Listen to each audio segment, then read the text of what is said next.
Charlie. We're ready to rock. There's a TED Talk that's been watched somewhere north of 60 million times. More people have seen it than have read most best-selling books in their entire print run combined. It's got a title, A Confident Woman on a Red Dot, and one simple instruction: stand like Wonder Woman. Stand like Wonder Woman for 2 minutes before your next job interview, and your body will flood with confidence, hormones, and change your life. Here's the part they don't put in a thumbnail. The scientist who ran the original study doesn't believe her own findings anymore. She said so, publicly, in writing, and the talk is still up. Like, comment, and subscribe. It's still being watched. It's still being taught in corporate workshops to nervous 22-year-olds before salary negotiations they're about to lose. Today, we're doing an autopsy, not on one myth, on the machine that builds them. Because once you understand how a made-up fact gets its lab coat, you'll never watch a self-help video the same way ever again. And I want to be upfront about something before we start because it matters. This is not an episode about scientists being frauds. Almost every myth we're about to take apart started with a real researcher doing real, careful, small-scale work. The fraud, if you want to call it that, happens later, in the retelling. Somewhere between the lab and the TED stage, the caveats get sanded off like they're an inconvenience, and what's left behind is smooth, confident, and totally and absolutely wrong.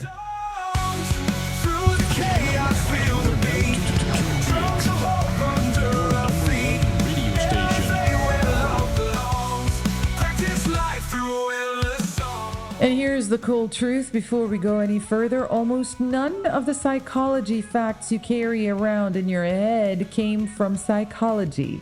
They came from books written by people who weren't scientists, studies that were never repeated, or a single charismatic talk that got shared so many times it started to feel true. There's a real name for this, by the way, and it's not a myth. It's called the illusory truth effect. And it was documented back in 1977 by researchers Lynn Hasher, David Goldstein, and Thomas Topino. Their finding was almost embarrassingly simple. The more times you hear a claim, the more true it feels, regardless of whether it's actually true. Repetition doesn't just spread a lie, it launders it. By the third or fourth time you've heard it takes 21 days to build a habit, your brain isn't checking the citation. It's checking your memory of having heard it before and mistaking familiarity for fact. Think of it like a photocopier running out of toner. The first copy still looks pretty close to the original. By the 10th copy, the edges have blurred just enough that you'd never notice unless you had the original sitting right next to it. Nobody's lying on purpose. Everybody's just copying the copy. So today, 5 exhibits, 5 ideas you've probably repeated at a dinner party with total confidence, possibly this week, and by the end, 1 machine, fully exposed, doing the exact same trick every single time on 5 completely different corners of psychology. Ever feel like the world's built to keep you small, distracted, and shallow? Unusual Practice with Charlie rips open those cracks through neuroscience, quantum weirdness, and hidden cultural truths while showing you how to think deeper, connect stronger, and heal what society broke. Get your uplifting dose every week, reset your perspective, and start believing in yourself again. This isn't advice. This is a wake-up call. Let's start with our friend on the red dot. In 2010, 3 researchers, Dana Carney, Amy Cuddy, and Andy Yap, published a study claiming that holding an expansive, high-power posture for 2 minutes measurably raised testosterone. lowered cortisol, and increased people's appetite for risk. Cuddy turned it into a TED Talk in 2012, and it became one of the most watched talks in the platform's history. Fake it till you make it, backed by hormones. Businesses built workshops around it. HR departments put it in onboarding decks. Then, in 2015, a much larger and more rigorous replication led by Ava Rainhill and colleagues ran the exact same experiment with more than double the sample size. The behavioral effect on risk-taking held up a little. The hormone story, the actual biological mechanism the whole talk was built on, did bloody well not. No consistent change in testosterone and no consistent change in cortisol. And here's the detail that should be in every marketing course on earth in 2016. You see, Dana Carney, one of the 3 original authors, published a public statement saying she no longer believed the power pose effect was real and that she wouldn't run the study again, given what she now knows about how the original data was collected. Her co-author disagreed and kept defending it. The talk stayed up. The paper doesn't get an asterisk when you watch it. It's the psychological equivalent of a restaurant getting caught reusing the same fry oil for a decade and just never updating the menu. What's genuinely wild is how small the original study actually was. 42 participants. 42, y'all. That's not a study. That's a dinner party with a strong opinion. And from those 42 people came a claim confident enough to get repeated in HR trainings on every continent for over a decade. Somewhere along the way, the sample size just quietly stopped being part of the story. We did it. We did it, Joe. You're going to be the next president of the United States. Next up, the most famous psychology experiment most people can describe without ever having read the actual paper. Put a marshmallow in front of a 4-year-old. Tell them if they can wait 15 minutes without eating it, they get a second one. Walter Mischel ran versions of this at Stanford starting in the late 1960s, and the story that got told for decades was clean and seductive. The kids who waited grew up to have better SAT scores, better health, better lives. Willpower measured in a preschooler, predicting the entire future. Except in 2018, a team led by Tyler Watts, Greg Duncan, and Honan Kuan ran a much larger, much more demographically diverse replication, actually controlling for something the original study mostly didn't, which is family income and background. And when they controlled for that, the predictive power of the marshmallow wait time collapsed by more than half. What the original test was actually measuring, in large part, wasn't willpower at all. It was whether a kid's life experience had taught them that adults reliably keep their promises. A child from an unstable household has excellent, rational reasons not to trust that the second marshmallow is ever coming. That's not a character flaw. That's an accurate read of their environment. So, for 50 years, y'all, we were told a story about individual grit, when the more honest story was about the wildly unequal environments we hand children before they can even talk properly. Think about how differently that reads once you know it. A whole genre of parenting advice, corporate leadership seminars, even government policy proposals built on the idea that success comes down to a child's raw self-discipline. Meanwhile, the actual driver was closer to, does this kid's world give them any reason to believe adults follow through? That's not a smaller finding. In some ways, it's a far more important one. It's just a lot less marketable on a poster in a classroom. Now, here is one that isn't even a failed replication. It's not science that broke. It's science that never existed in the first place. You know that 21 days to build a habit thing? That claim that traces back to a 1960s book called Psycho-Cybernetics, written by Maxwell Maltz, who was not a psychologist. Well, he was a plastic surgeon. He noticed that his patients seemed to take about 3 weeks to get used to a new face, or to adjust to losing a limb, or wrote it down as a personal observation, and the number quietly mutated over the following decades from one surgeon's anecdote about facial adjustment into the scientifically proven time it takes to build any habit. It was never tested. Nobody ran the study. It just repeated itself into existence. The actual study, when someone finally bothered to run one, come from Philippa Lally and colleagues at University College London in 2009. They tracked people trying to build real habits, everything from drinking a glass of water at lunch to doing 50 sit-ups before breakfast, and measured how long it actually took for the behavior to become automatic. The average was 66 days. Not 21. And the range was brutal, anywhere from 18 days for the easy habits to 254 days for the hard ones. A quarter of a year. For some people, longer than a full pregnancy. Which means every single person who quit their new habit on day 22 because they failed the science was actually just failing a plastic surgeon's off-the-cuff guess from 1960. He wasn't even wrong about his patients adjusting to a new face in about 3 weeks. He was wrong the moment somebody decades later decided that observation about facial reconstruction should also apply to flossing, running, and quitting sugar. It's a bit like taking a note your grandfather wrote about breaking in new leather boots and using it as the instruction manual for your damn marriage.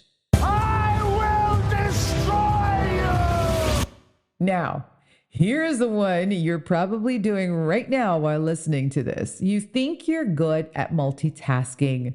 You're extremely likely to be wrong, and there's a specific researcher who spent his career proving it. Cognitive psychologist David Meyer, along with Joshua Rubinstein, published research in the early 2000s on what's called switch cost, the measurable time and accuracy penalty your brain pays every single time it jumps between tasks. Your brain isn't actually doing two things simultaneously.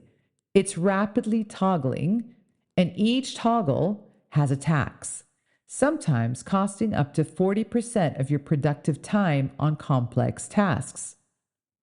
Then, Stanford's Clifford Nass ran the experiment that should have ended the myth for good.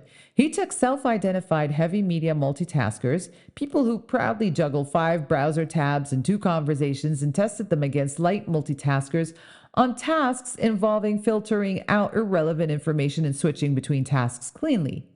The heavy multitaskers performed worse across the board.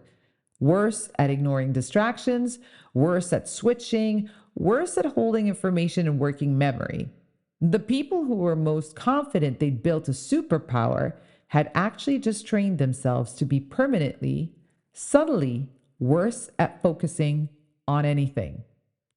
NASA's own quote on this is the kind of thing that should be printed on a coffee mug and handed to every open plan office in the world. Heavy multitaskers are suckers for irrelevancy. Pulled toward information they don't need at the expense of the information they actually do. The cruelest part of this one is the confidence gap. When NASA's team asked the heavy multitaskers how they thought they performed, they rated themselves better than the light multitaskers. They were wrong in both directions at once. Worse at the task and more confident about it. That's not a skill. That's the cognitive equivalent of someone insisting they're a great driver while texting through a red light. And we're going to have a lot of fun tonight. And finally, we're going to end with this big one, the 16-letter personality test that has been used to hire people, fire people, and set up doomed office icebreaker sessions since roughly the dawn of time. INFJ, ENTP, whatever letters you've got memorized. It's a genuine multi-billion-dollar industry. And boy, oh boy, do you see that in those dating apps. Here's what almost never makes it into the LinkedIn post. The Myers-Briggs Type Indicator was created by Catherine Cook Briggs and her daughter Isabel Briggs Myers, neither of whom had formal training in psychology or psychometrics. They built it loosely on the work of Carl Jung, who himself described his typology as a rough, preliminary sketch, not a finished diagnostic tool. Jung would probably be baffled to learn his tentative theory ended up deciding who gets promoted at a mid-sized logistics company in Ohio. The test's biggest problem isn't even that it's unflattering.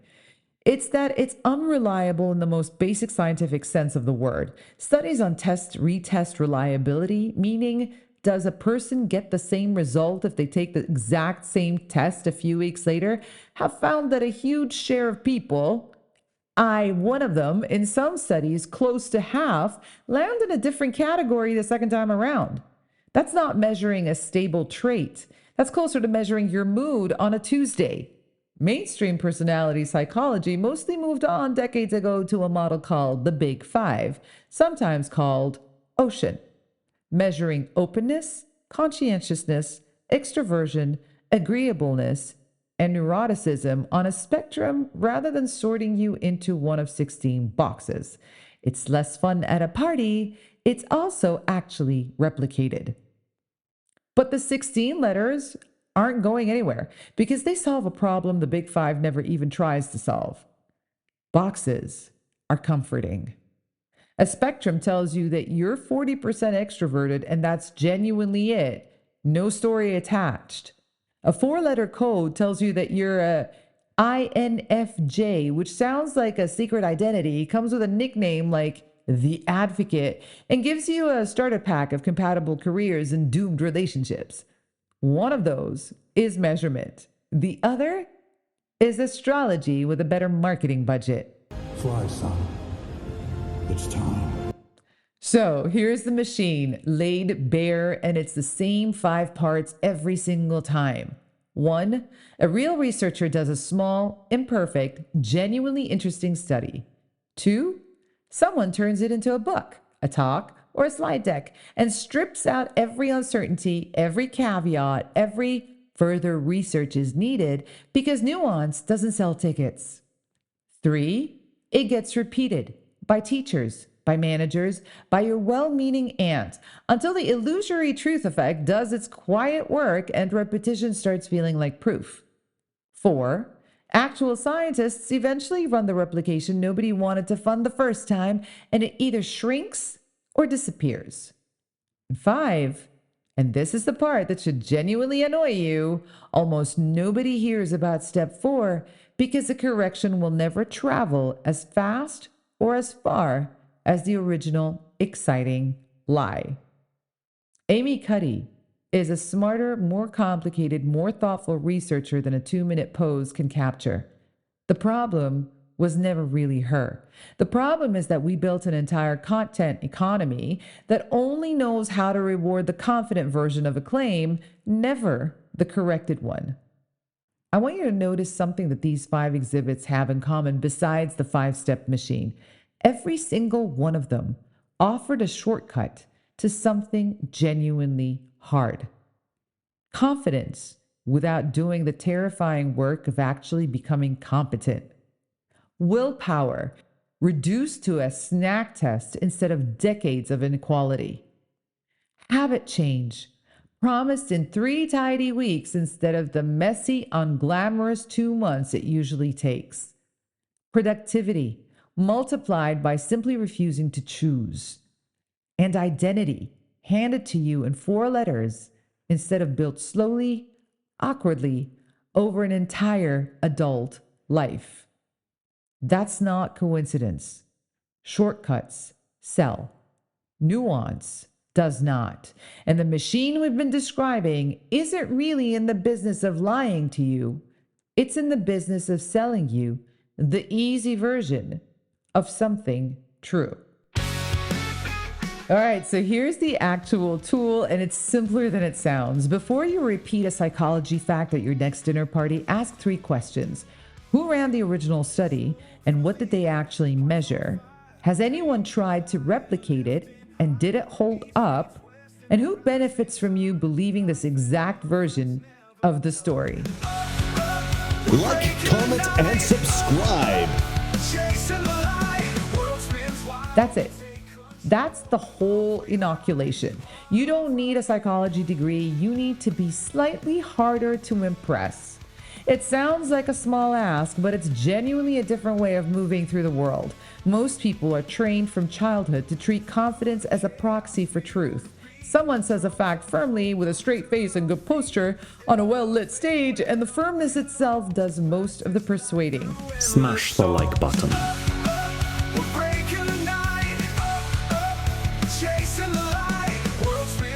Once you start asking who ran the study instead, you're no longer grading the performance. You're grading the evidence. Those are 2 completely different skills, and almost nobody teaches the second one. And if you want the honest upgrade to everything we just took apart, skip the pose and just breathe slow for 2 minutes before something stressful, which does have real, boring, well-replicated support. Give yourself 66 days, not 21, and stop treating day 21 as a funeral. Do one thing at a time, and notice how much faster it actually gets done. This is the most unusual practice. Rethink what you think you know with Charlie. And the next time someone tries to sort you into 4 letters, remember you were never a personality type. You were always a spectrum, which is a far more interesting thing to be anyway. Follow the show, leave a rating, and send this one to the friend who still has their Myers-Briggs letters in their dating app bio. Dude, for real. Tell them those letters are lying to them. I love you. Until then, stay curious, stay skeptical, and stay unreplicated. Mom, somebody just followed me. Ta-da!